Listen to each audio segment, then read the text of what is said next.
I worked the night shift as a caretaker at an old roadside motel that was supposed to be demolished. Until that happened, someone had to stay there, just in case, they said.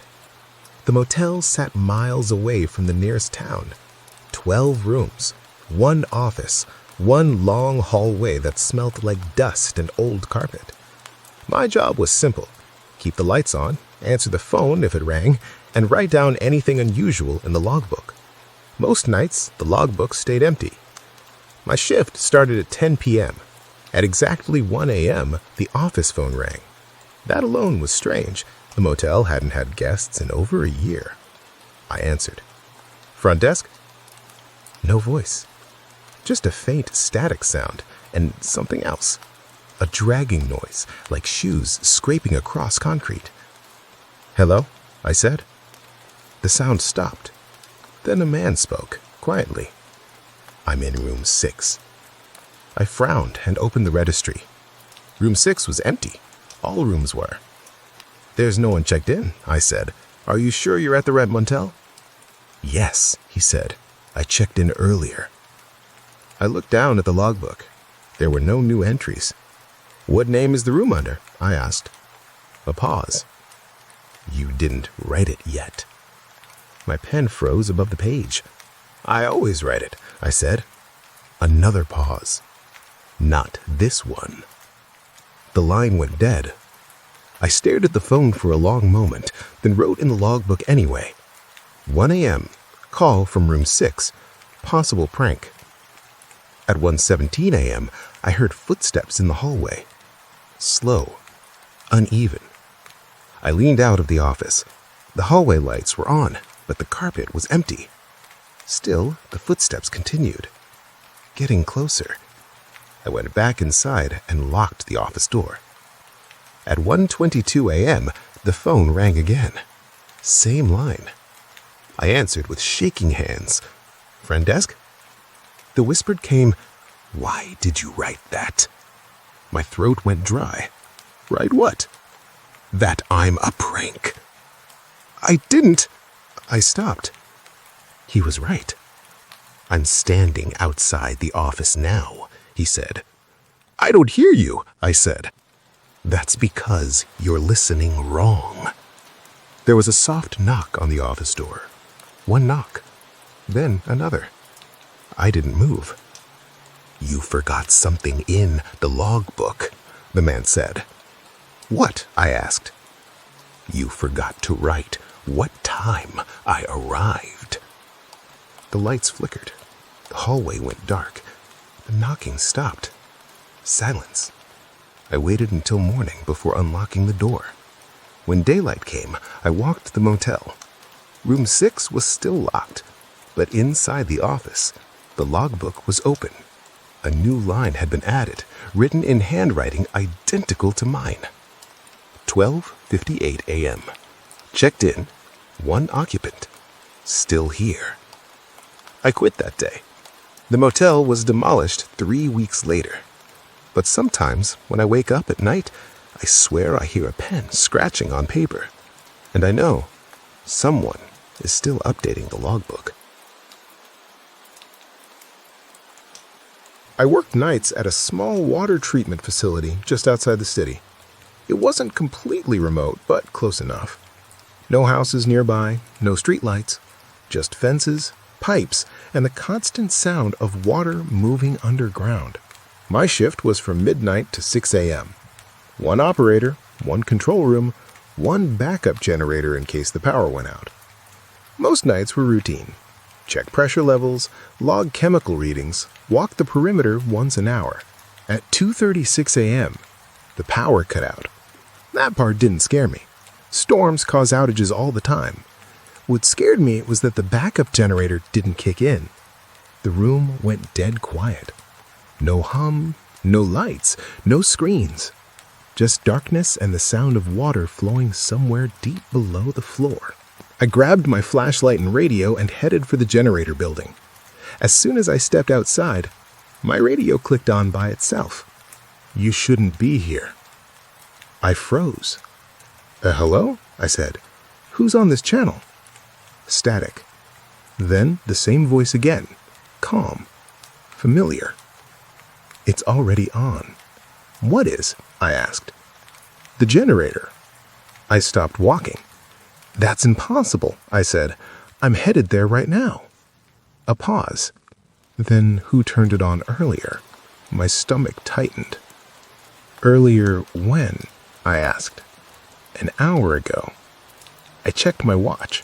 1:36 a.m. That was during my perimeter walk. I hadn't gone near the generator. I think your system is glitching, I said, more to calm myself than anything else. The radio crackled. Then why did you sign the log? I felt cold all over. The log is digital, I said. Only I have access. Another pause. Then, check it. I went back inside and powered one terminal using emergency battery. The system booted slowly. The logbook opened automatically. There was an entry I hadn't written. 1:34 a.m. Generator checked. Backup running. Operator present. My name was signed below it. My exact signature. I stepped back from the screen. The radio came alive again. You were tired, the voice said gently. You don't remember. I didn't go there, I whispered. Then who did? The voice asked. The floor vibrated. A low hum filled the building. The lights flickered on. The generator was running. From outside, I slowly turned toward the security monitor that faced the generator building. The camera feed was live. Someone was standing inside the generator room, wearing my uniform. Same height, same build, facing away from the camera. Then the figure turned its head and smiled. The radio spoke one last time. Your shift ended at 2:30. The timestamp on the screen changed. 2:31 a.m. Operator replaced. The monitor went black. The lights stayed on. The generator kept running. And I realized something terrible. I was no longer scheduled. I was the backup. I worked nights as a cleaner in a downtown office tower. 40 floors, law firms, finance companies, empty cubicles, dead printers. During the day, it was loud and crowded. At night, it felt like the building was holding its breath. My shift started at 11 p.m. and ended at 5 a.m. No supervisor, no coworkers on my floor, just me, my cart, and the hum of fluorescent lights. There was one rule they drilled into me on my first day.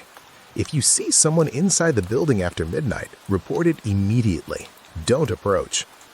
Most nights, I didn't see anyone until the third week. It started small. While mopping the 23rd floor, I heard a chair roll behind me. I turned. Empty office. I told myself it was air pressure, old floors settling, pipes expanding. Buildings make noise, especially at night. The next night, I found footprints. Wet footprints. They led from the men's restroom across the carpet and stopped in the middle of the hallway. No return trail, just gone. I reported it. Security said they'd check the cameras. They never followed up. On Thursday night, the elevator opened on my floor by itself. I hadn't called it. The door slid open slowly. The elevator was empty, but the mirror inside was fogged, like someone had just been breathing in it. I backed away and took the stairs the rest of the night. At 2:14 a.m., my radio crackled. "Cleaning unit," a voice said. "Please confirm your location." That was new. No one ever checked in on me. 23rd floor, I replied. A pause.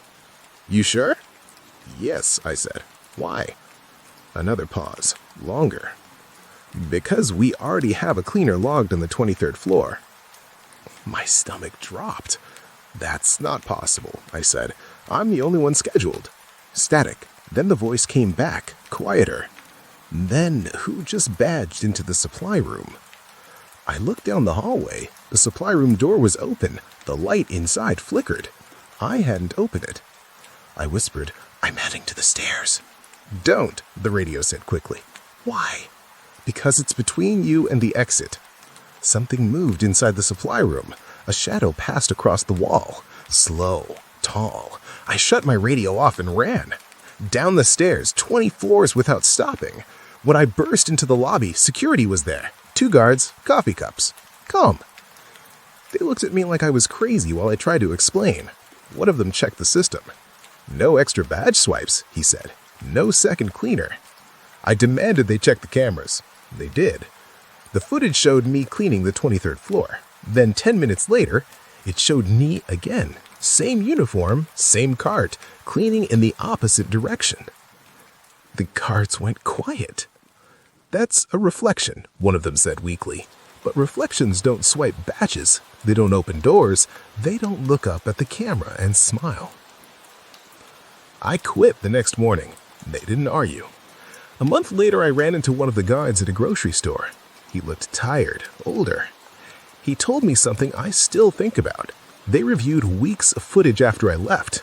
Every night at exactly 2:14 a.m., the second cleaner appeared. Always following me, always a few minutes behind. Never seen entering the building, never seen leaving. And the night after I quit, it was still there, cleaning, alone, pushing an empty cart, waiting for someone to replace me. I worked the night shift as a highway maintenance operator on a rural stretch of road known as Mile 27. It was the kind of road nobody drove unless they absolutely had to. 2 lanes, no lights, thick forest on both sides. During the day, it was boring. At night, it felt forgotten. My job was simple. Sit in a small roadside control cabin, monitor traffic cameras, answer the emergency radio, and report accidents or breakdowns. From 11 p.m. to 7 a.m., I was completely alone. No coworkers, no passing cars most nights, just the hum of old electronics and the wind hitting the trees. At 1:42 a.m., the radio crackled. That alone was unusual. Most calls came through the phone, not the radio. The radio was supposed to be for patrol units, but patrols had been discontinued on that stretch years ago. I leaned forward. Control cabin, Mile 27. Who's transmitting? Static. Then a voice. Low, male, strained.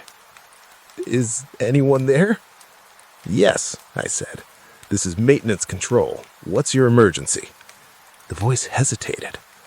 I think I crashed. I pulled up the traffic cameras. All of them showed empty road. Where are you located? I asked. I don't know, he said. It's dark. I hit something. Are you injured? I don't think so, he replied. But my headlights don't work anymore. That didn't sit right with me. Even if the lights were broken, the emergency camera sensors should have detected a stopped vehicle. Can you see a mile marker? I asked. A pause. It says 27. My skin prickled. That's where I am, I said. I don't see any vehicles on the road. Another pause, longer this time. Then he said quietly, I'm not on the road. Before I could ask what he meant, the radio cut to static. I tried calling back. Nothing. At 2:03 a.m., the phone rang. No caller ID. I answered. Maintenance control? Heavy breathing filled the line. Then the same voice from the radio.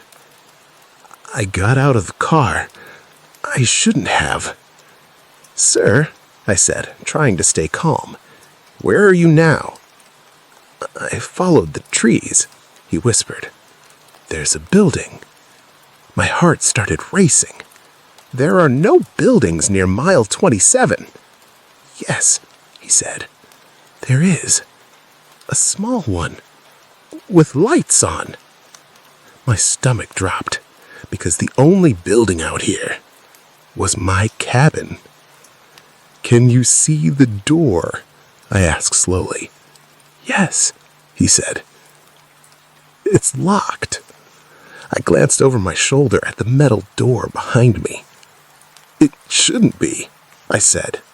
He laughed softly. That's what I thought too. The phone line filled with a new sound. Knocking. Not on the phone, on my door. 3 slow knocks. I didn't move. "I can see you now," the man said through the phone. "I waved. Why didn't you wave back?" The pounding turned into pounding. The lights in the cabin flickered. I whispered, "Who are you?" There was a smile in his voice when he answered. "You called me first." The phone went dead. The pounding stopped. Silence. I sat frozen for what felt like hours. Eventually, morning came. When the B shift arrived, I told them everything. They laughed it off, said I'd fallen asleep, had a stress dream. But when they checked the road, they found a wrecked car deep in the forest, wrapped around a tree. The driver had died on impact. The time of death, 1:41 a.m., 1 minute before the radio call. I quit that day.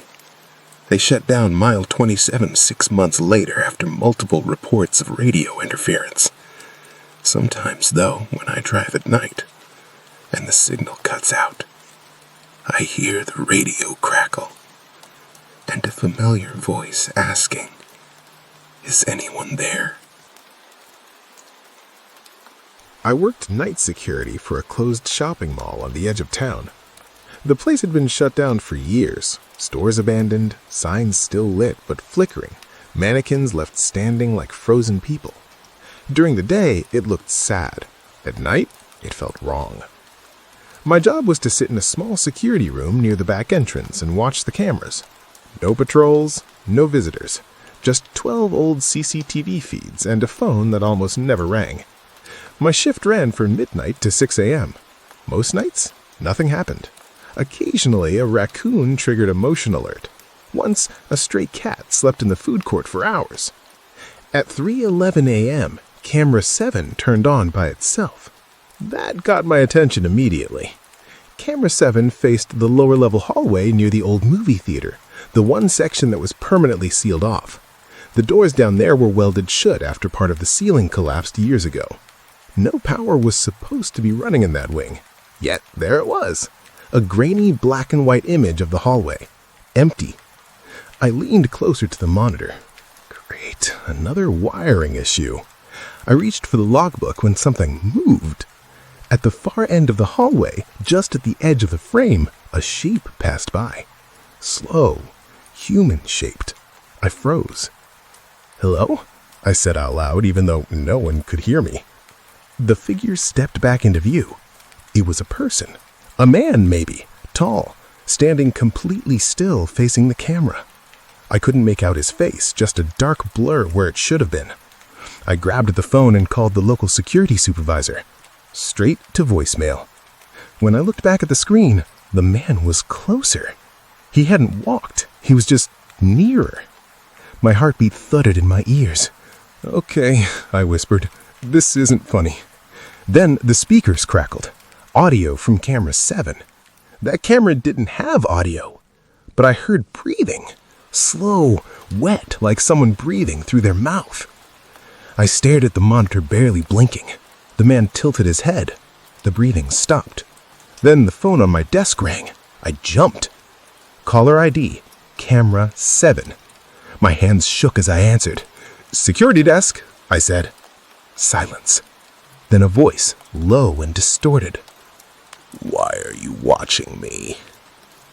"You're not supposed to be there. That area is closed." A pause. Then the voice said, "So is this one." Every camera feed on my screen went black, all except camera 7. The man was gone. Instead, the camera showed the security room, my room. I was on the screen, sitting at the desk, looking at the monitors. The timestamp in the corner read 3:11 a.m., the exact time camera 7 first turned on. Behind the version of me on the screen, something stood in the doorway. Tall, thin, watching. I spun around. The doorway was empty. When I looked back at the monitor, the thing behind me smiled. The phone rang again. I didn't answer. A new notification popped up on the screen. Camera 13 online. There was no camera 13. Never had been. The screen flickered on. It showed the mall entrance, police lights flashing, an ambulance, a stretcher being wheeled out. Someone covered with a white sheet. The face was visible. It was mine. The timestamp changed. 6:02 a.m. My shift ended at 6. The screen went black. All the monitors shut off at once. The room was silent. Too silent. I stood up slowly and walked toward the exit. The door wouldn't open. Behind me, the monitors turned back on, one by one. Every screen showed the same thing now. The security room, from different angles. And in every angle, I wasn't alone anymore. The last thing I heard was my own voice coming from the phone on the desk. Calm, professional. Security desk, how can I help you?